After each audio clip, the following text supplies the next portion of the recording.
काम कुछ नहीं करता और खाता बहुत था। माता पिता ने उनको पढ़ा लिखाने की तैयारी करी, लेकिन वो तो कहाँ पढ़ने लिखने वाले। माता पिता चले गए, उसके बाद में उनके भाइयों ने उनको घर से बाहर निकाल दिया। अब वो कहाँ जाए?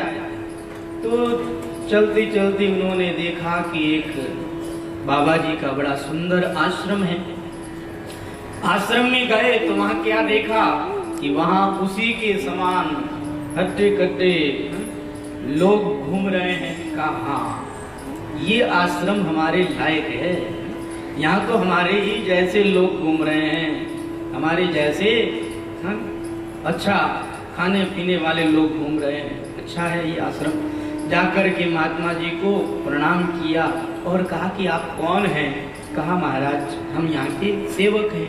अब जो महात्मा होते हैं, जो महंत होते हैं, ये थोड़ी कहते हैं कि हम महंत हैं। उन्होंने कहा हम यहाँ के सेवक हैं। कहा अच्छा आप यहाँ के महंत जी हैं। महंत जी आपको हम दंडौत करते हैं और आपसे हम ये प्रार्थना करते हैं कि आप हमें यहाँ रख लेंगे। कोई बात नहीं, हमारा दरबार तो खुला है, कोई भी आए और आकर के रहे और भगवान का भजन करे। कहा ठीक है, मैं आपका चेला बन जाता हूँ, मुझे आप मंत्र दे दीजिए। अब उनको गुरुजी बना लिया, उन्होंने मंत्र दे दिया। उसने कहा महात्मा जी एक बात बताइए, यहाँ भोजन कब होता है? कहा भोजन 2 टाइम होता है और दोनों टाइम में 5-5 पंगत लगती है, तब सबका भोजन होता है।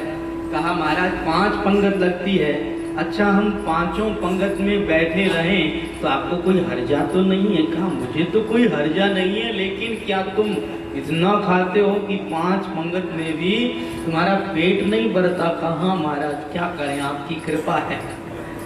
कहा चलो कोई बात नहीं, राम जी की दया है, यहाँ तो खूब आता है, अन्न धन भंडार भरा हुआ है, यहाँ कोई कमी नहीं है, तुम्हारा मन करे उतना भोजन किया करो।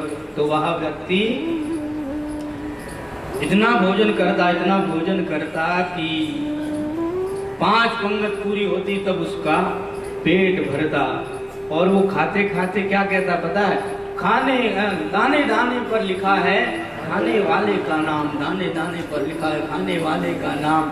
किसी ने कहा भैया दाने दाने पर नहीं, बोरी बोरी पर बोलो। तुम इतना खाते हो कि दाने दाने से तुम्हारा काम चलने वाला है, तुम्हारे को तो बोरियां ही बोरियां चाहिए। अब बहुत भोजन करता, लेकिन उसे वहां कोई टोकने वाला नहीं था, बड़ी मस्ती के साथ में भोजन करता था। एक दिन क्या हुआ, आज की तरह एकादशी थी और सुबह सुबह सब लोग अपने अपने भगवान के आगे बैठे हैं और बस सीताराम सीताराम सीताराम सीताराम का सुमिरन कर रहे हैं। तो चारों तरफ देखता है कि आज क्या बात है, आज चोखा साफ नहीं हुआ, आज रसोई में कुछ बन नहीं रहा है, आज क्या बात है, ये क्या हुआ? महात्मा जी को जाकर के दंडवत प्रणाम करके कहा गुरुजी क्या बात है, आज भोजन नहीं बनेगा? अरे चेला मैं तो तुमको बताना भूल ही गया कि हमारे यहाँ एकादशी को कुछ नहीं बनता। एकादशी को तो बस केवल प्रभु नाम का सुमिरन किया जाता है, एकादशी को अन्न नहीं खाया जाता है। हम लोग वैष्णव हैं, वैष्णव एकादशी को अन्न नहीं खाते हैं, बस सीताराम सीताराम भगवान का भजन करते हैं। कहा गुरुजी मुझे भी एकादशी करनी पड़ेगी। कहा यहाँ तो सबको करनी पड़ती है। कहा गुरुजी आपके चेले बहुत हैं, उनसे एकादशी करा लो, मुझे क्यों कहते हो एकादशी करने के लिए? महाराज मैंने अगर एकादशी कर ली तो द्वादशी देखने के लिए जीवित ही नहीं रहूंगा। अच्छा तुमसे भूख सहन नहीं होती तो देखो हमारे आश्रम का तो नियम है, यहाँ तो भोजन बनेगा नहीं, ना बनाया जा सकता। ऐसा करो तुम्हें सीधा दे देते हैं, यहाँ से कच्चा भोजन ले जाओ और ले जा करके तुम भोजन बना लेना, लेकिन ध्यान रखना भोजन बना करके फिर भगवान को भोग लगा करके ही भोजन करना। का ठीक है गुरुजी। अब वह भंडारी के पास में गया, गुरुजी का आदेश सुनाया तो भंडारी ने तुरंत उसे सीधा दे दिया। अब वो उस सीधे को लेकर के जंगल में आया और जंगल में आकर के जल्दी से जल्दी उसने तैयारी करी, फटाफट भोजन बनाया, क्योंकि वो भूख का बड़ा कच्चा था, उसे भूख सहन नहीं होती थी। जल्दी जल्दी भोजन बनाया।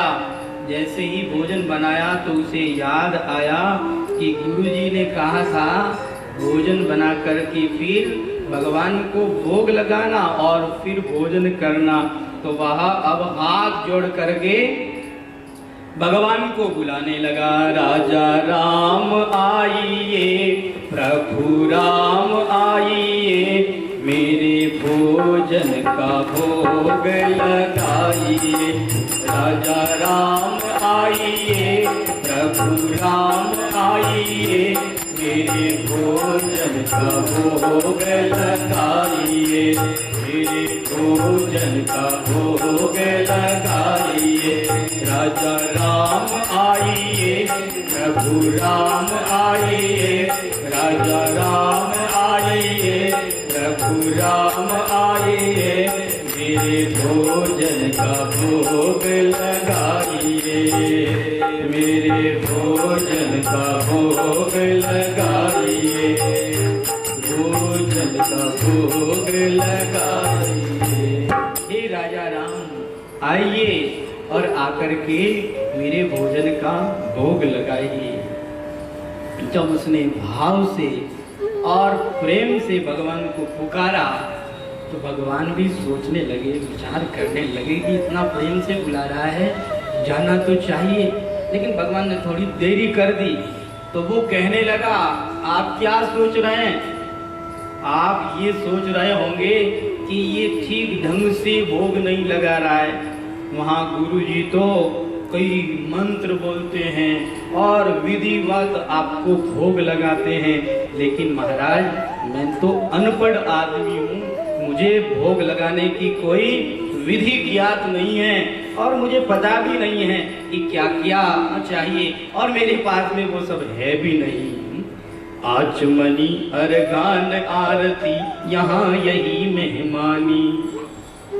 आचमनी अर्गान आरती यहाँ यही मेहमानी। रूखी रोटी पाओ प्रेम से, रूखी रोटी पाओ प्रेम से, पीवो नदी का पानी। राजा राम आइए, प्रभु राम आइए, मेरे भोजन का भोग लगाइए। मेरे भोजन का भोग लगाइए। राजा राम आइए, प्रभु राम आइए, मेरे भोजन का भोग लगाइए। मेरे भोजन का भोग लगाइए। राजा राम आइए, प्रभु राम आइए, मेरे भोजन का भोग लगाइए। मेरे भोजन का भोग लगाइए। न तो मेरे पास आचमनी है, न अर्घा है, न आरती है, मेरे पास कुछ भी नहीं है, और मेरे पास में तो ये रूखी रोटी है। बस इस रूखी रोटी को ही आप प्रेम से पाओ, और मेरे पास कोई पानी भी नहीं है, पीवो नदी का पानी। ये रूखी सूखी रोटी खाओ और नदी का पानी पीवो। आप सोच रहे होंगे कि वहाँ मंदिर में तो खूब माल मिलते हैं, वहाँ तो खूब अच्छा ठाट है, लेकिन देखो आज इस धोखे में मत रहना, क्योंकि वहाँ सब चौका बंद किए हुए सीताराम सीताराम की माला घुमा रहे हैं। वहाँ आपके लिए आज कुछ भी नहीं बना है। हम भी आज अपने प्राण बचा करके आए, आप गए तो आपको भी कुछ नहीं मिलने वाला है। आज तो यही रूखी सूखी रोटी ही आपको पानी है। भूल करोगे यदि तज दोगे भोजन रूखे सूखे। अगर आपने मेरे ये रूखे सूखे भोजन इनको आपने छोड़ दिया तो आपको पछताना पड़ेगा। क्यों? क्योंकि एकादशी है आज मंदिर में, इसलिए आज तो आप भूखे ही बैठे रहोगे। इसलिए मैंने आज भोजन बनाया है। आप तो मेरे पास में ही आइए। राजा राम आइए, प्रभु राम आइए, मेरे भोजन का भोग लगाइए, मेरे भोजन का भोग लगाइए। राजा राम आइए, प्रभु राम आइए, मेरे भोजन का भोग लगाइए, मेरे भोजन का भोग लगाइए, मेरे भोजन का भोग लगाइए। हे राजा राम जी, अब तो आ जाइए। देखिए ना, मेरे को बहुत जोर की भूख लग गई है।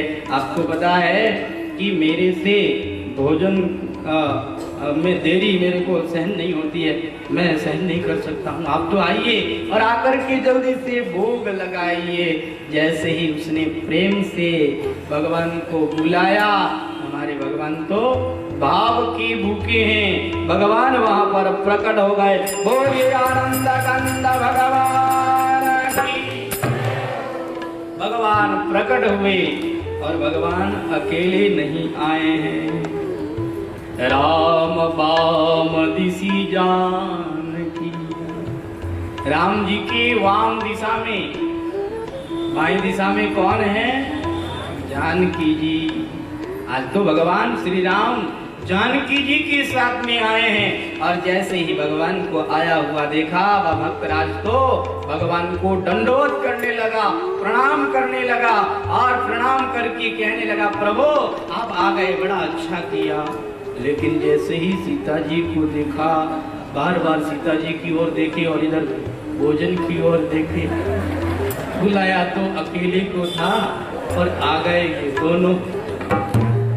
राम जी ने कहा, क्या बात है, तुमको कोई चिंता है क्या? क्या सोच रहे हो? कहा नहीं नहीं, कुछ नहीं सोच रहे हैं। सोच रहे हैं, गुरुजी ने तो कहा था अकेले आएंगे भगवान को बुलाना। मैंने यही सोचा अकेले ही आएंगे, लेकिन आप तो साथ लेकर के आए हैं माता जी को। मैंने सोचा कि एकादशी है तो भोजन आज यहीं बना करके यहीं पाएंगे, लेकिन आज तो आप जबरदस्ती एकादशी करा ही दोगे। चलो कोई बात नहीं, जो भी प्रसाद मिलेगा पा लेंगे। अब बड़े प्रेम के साथ में भगवान को बिठाया और भगवान को एवं माता सीता को भोजन कराया। और जो भोजन बचा उसने भी भोजन किया और भगवान को हाथ जोड़ करके कहने लगा, आप याद रखना अगली एकादशी को फिर बुलाऊंगा, फिर आना है आपको, लेकिन देखो देरी मत करना, जल्दी बुलाऊंगा और जल्दी आया ना, देरी मत करना, मेरे से भूख सहन नहीं होती है। कहा ठीक है, तुम बुलाओगे हम तुरंत आ जाएंगे। भगवान वहां से अंतर्धान हो गए। वह भक्तराज वापस अपने गुरुजी के पास में आ गया और इस तरह पंगत में खूब भोजन करता, खूब सेवा करता, खूब नाम स्मरण करता। और धीरे धीरे 15 दिन फिर बीत गए, फिर एकादशी आ गई। जैसे ही एकादशी आई तो देखा चारों ओर बस सीताराम सीताराम की माला सरका रहे हैं। फिर उसने गुरुदेव को आकर के प्रणाम किया, मुंह लटका हुआ। गुरुदेव ने कहा क्या बात है, क्यों मुंह लटकाया? कहा गुरुदेव आप तो जानते ही हो आज फिर एकादशी आ गई। अच्छा तुमको सीधा चाहिए, जाओ भंडारी से क्या कर वो दे देगा। लेकिन गुरुदेव एक बात आपको कहने का, क्या? कहा आज एक जने का भोजन नहीं, आज आपको 3 जने का भोजन देना होगा। आपके ठाकुर जी अकेले नहीं आते हैं, वो किसी को साथ लेकर के आते हैं, इसलिए 3 व्यक्तियों का भोजन आपको देना पड़ेगा। गुरुदेव ने सोचा भूख ज्यादा लगती है इसलिए बहाना बना रहा है। कहा चलो कोई बात नहीं, 3 व्यक्तियों का भोजन लेकर के चले जाना। अब वो सीधा भंडारी के पास गया, भंडारी को गुरुदेव का आदेश सुनाया। भंडारी ने तुरंत उसे 3 आदमियों का भोजन दे दिया। उसे लेकर के वह जंगल में आया और खूब प्रेम के साथ में उसने भोजन बनाया और भोजन बना करके तुरंत वह आंख बंद करके बैठा और कहने लगा, राजा राम आइए, सीता राम आइए, मेरे भोजन का भोग लगाइए। राजा राम आइए, सीताराम आइए, मेरे भोजन का भोग लगाइए, मेरे भोजन का भोग लगाइए। राजा राम आइए, सीताराम आइए, मेरे भोजन का भोग लगाइए, मेरे भोजन का भोग लगाइए। हे राजा राम जी जल्दी आइए। जैसे ही प्रेम से बुलाया तो आज श्री राजा राम जी सीता जी के साथ में और लक्ष्मण जी के साथ में प्रकट हो गए। राम बाम दिशि जानकी और दाहिनी और लक्ष्मण। आज दो श्री लक्ष्मण जी भी साथ में आ गए हैं। दोनों को प्रणाम करके लक्ष्मण जी की ओर देखा, फिर भोजन की ओर देखा। भोजन तो 3 आदमियों को ही लाया और ये तो 3 पहले से ही आ गए। अब क्या होगा मेरा? भगवान ने कहा क्या बात है, तुमको कोई चिंता? कहा नहीं नहीं कोई चिंता नहीं है। गुरु जी ने तो कहा था ठाकुर जी आएंगे, तो ठाकुर जी को भोग लगाने का मेरा ठेका है, लेकिन पूरे ठाकुर जी के परिवार को भोग लगाने का मेरा ठेका थोड़ा ही है। चलो कोई बात नहीं, आ गए सो तो अब भोजन कराना ही पड़ेगा। मेरी तो एकादशी हो ही जाए, लाए हैं तो भोजन तो अब कराना ही पड़ेगा। अब जैसे ही लक्ष्मण जी ये सब बातें सुनते हैं, लक्ष्मण जी कहते हैं अच्छी जगह लेकर के आए। कैसा भगत है जो आते ही भगवान का इस तरह से स्वागत कर रहा है। अब उसने तीनों को भोजन कराया और जो बचा कुचा था उसने भी वह भोजन ग्रहण किया और भोजन करके अब श्री राम जी की श्री चरणों में प्रणाम करता है और प्रणाम करके कहता है प्रभु अगली बार फिर आना, लेकिन प्रभु बता दीजिए अगली बार कितने आएंगे? राम जी ने कहा भैया आएंगे, बस तुम निश्चिंत रहो हम आएंगे। भगवान ने बताया नहीं कितने आएंगे और भगवान अंतर्धान हो गए। वो तो दुखी हो गया, कहा रोज बढ़ते जाते हैं और बताते भी नहीं है कि कितने आएंगे, पहले से बता दे तो हम पहले से व्यवस्था कर लें। अब वो फिर से 15 दिन तक इंतजार करता है और जैसे ही फिर एकादशी आती है फिर गुरुदेव के पास में आकर के गुरुदेव को प्रणाम करता है। अब उसका मुंह लटका हुआ गुरुदेव देखते हैं, कहते हैं अरे क्या बात है एकादशी की तू इस तरह से मुंह क्यों लटका लेता है? तेरी व्यवस्था हम कर रहे हैं, तेरे को भोजन हम दे रहे हैं, फिर इस तरह से मुंह क्यों लटका लेता है?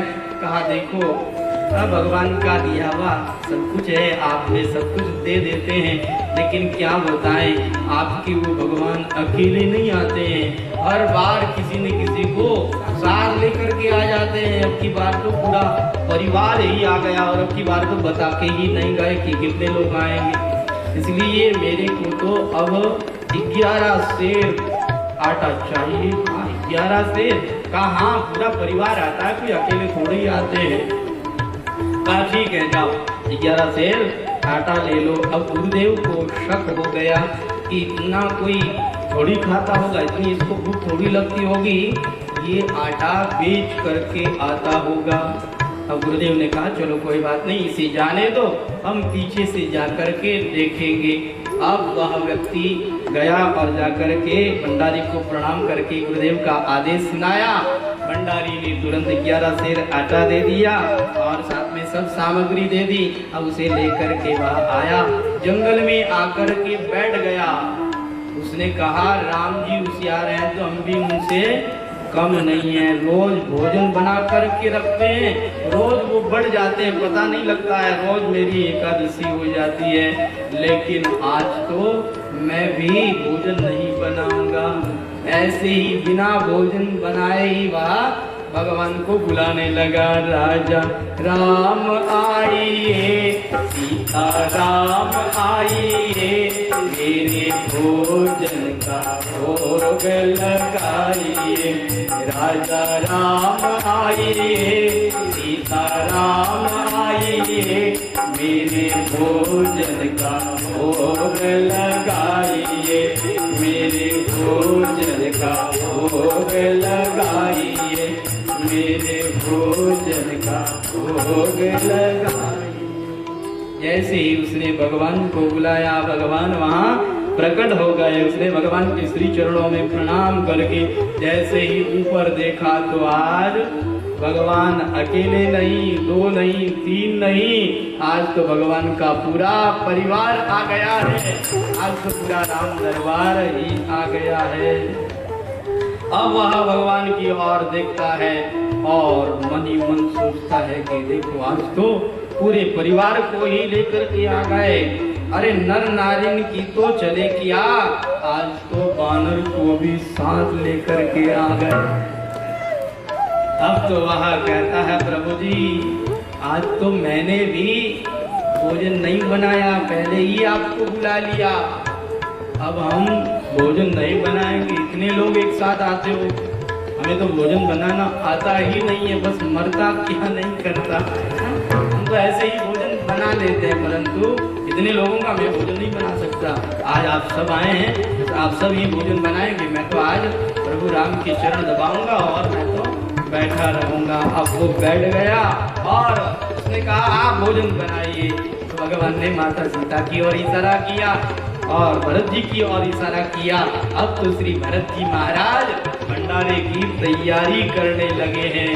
लक्ष्मण जी लकड़ियां लाने के लिए गए हैं और शत्रुघ्न लाल जी भोजन अमनिया कर रहे हैं। और इस तरह से सीता मैया श्री हनुमान जी से कहती है कि जल्दी से चौका साफ करो और सीता मैया भोजन बनाने के लिए तैयार हुई है।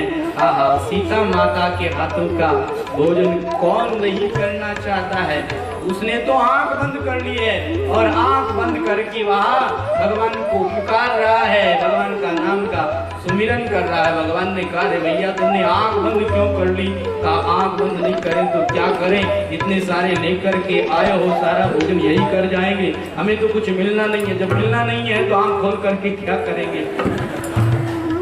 इसलिए हमने तो आंखें ही बंद कर ली है। कहा रे भैया आंख तो खोलो। इधर सीता मैया भोजन बनाने वाली है, इसलिए इस संसार के ऋषि मुनि महात्मा सब प्रकट हो करके सीता मैया से कहने लगे भैया आज तो आपके हाथों का हम भोजन करेंगे, हमें भी भोजन करा देना, हमें भी भोजन करा देना। सबकी आवाज सुनी तो उसने आंख खोली, कहा इतने थे ये और कहां से आ गए। जैसे ही आंख खोली तो कहा लो, सोचा था बचा कुचा कुछ मिलेगा, लेकिन ये कहाँ, ये इतने सारे आ गए, ये कहाँ छोड़ने वाले हैं, ये तो सब खा जाएंगे। अब इधर गुरुदेव छिप करके देख रहे हैं। क्या देख रहे हैं? कि भोजन सामग्री बनाई हुई नहीं है, भोजन तो एक जगह रखा हुआ है। और इधर वह हाथ जोड़ करके और भगवान का नाम का सुमिरन कर रहा है। उसने गुरुदेव ने कहा ये अकेला यहाँ क्या कर रहा है, भोजन बना नहीं रहा है। गुरुदेव आए आकर के कहने लगे ये भोजन क्यों नहीं बना रहे हो? कहा गुरुदेव आज हम नहीं बनाने वाले, आज तो आपके ये भगवान ही भोजन बनाएंगे। अरे कहाँ है भगवान? गुरुदेव आपको नहीं दिख रहा है? ये देखो ये राम जी यहाँ बैठे हैं, वो देखो सीता मैया रसोई के अंदर है, वो देखो हनुमान जी, वो देखो भरत जी, वो देखो शत्रुघ्न जी, वो देखो लक्ष्मण जी, सब लोग तो आए हुए हैं। और देखो इनका हाथ का भोजन करने के लिए ऋषि मुनि महात्मा कितने लोग आए हैं, आपको दिखता नहीं है? कहा नहीं बेटा मुझे नहीं दिख रहा है, तेरे को ये सब कहाँ से दिख रहा है? उसने राम जी से कहा क्या बात है, ये कैसा जादू कर रहे हैं आप? मेरे को आप दिख रहे हैं, मेरे गुरुदेव को क्यों नहीं दिखते हैं? मेरे गुरुदेव को भी तो दर्शन दीजिए। तो श्री राम जी ने कहा कि देखो तुम सरल हो और तुम्हारी सरलता के कारण हम परिवार सहित तुम्हारे हाथ का भोजन करने के लिए आ गए, लेकिन जो सरलता तुम में है वो सरलता तुम्हारे गुरुदेव में नहीं है, इसलिए बिना सरलता के मेरा दर्शन नहीं हो सकता। गुरुदेव ने कहा क्या कह रहे हैं राम जी? कहा कह रहे हैं आपके भीतर सरलता नहीं है। जैसे ही गुरुदेव ने सुना कि मेरे भीतर सरलता नहीं है, इसलिए प्रभु राम मुझे दर्शन नहीं दे रहे हैं। सरलता तो उनके भीतर नहीं थी, लेकिन इस बात को सुन करके उनके भीतर तरलता आ गई। भगवान के लिए वो लो पड़े, कहा मैं अभागा हूँ, मुझे भगवान का दर्शन नहीं हो रहा है। उसने भगवान से कहा, देखिए आपको दर्शन देना होगा, ये मेरे गुरुदेव हैं, इन्हें आप दर्शन नहीं देंगे तो नहीं चलेगा, आपको दर्शन देना पड़ेगा। जैसे ही भगवान को भक्त ने प्रार्थना करी तो भक्त की प्रार्थना को भगवान ने स्वीकार किया। और गुरुदेव ने क्या देखा, श्री राम जी, जानकी जी, लक्ष्मण जी, भरत जी और श्री हनुमान जी महाराज सब पधारे हुए हैं। और इन सब का दर्शन करके गुरुदेव तो धन्य हो गए। बारंबार भगवान के श्री चरणों में दंडवत करने लगे, प्रणाम करने लगे और कहने लगे, आहा, आज तक इस संसार के अंदर ऐसा सुनने में आया है कि गुरुदेव की कृपा से भगवान मिल गए, लेकिन आज तो मेरे चेले के कारण मुझे भगवान मिल गए। आज तो मैं धन्य हो गया। माता सीता ने भोजन बनाया और सब ने भोजन किया। तो जहाँ सरलता होती है वहाँ भगवान दौड़े आते हैं। वहाँ भगवान ये नहीं देखते हैं कि मैं इतना बड़ा संसार का मालिक हूँ, मैं कैसे आऊँ, कुछ नहीं देखते। जहाँ भावना हो, जहाँ सरलता हो, वहाँ भगवान दौड़े चले आते हैं। भगवान के आने में देरी नहीं है, देरी हमारे भाव में है। जहाँ हमारा भाव प्रकट हुआ और जहाँ हमारी भक्ति प्रकट हुई, भगवान तुरंत दौड़े चले आएंगे।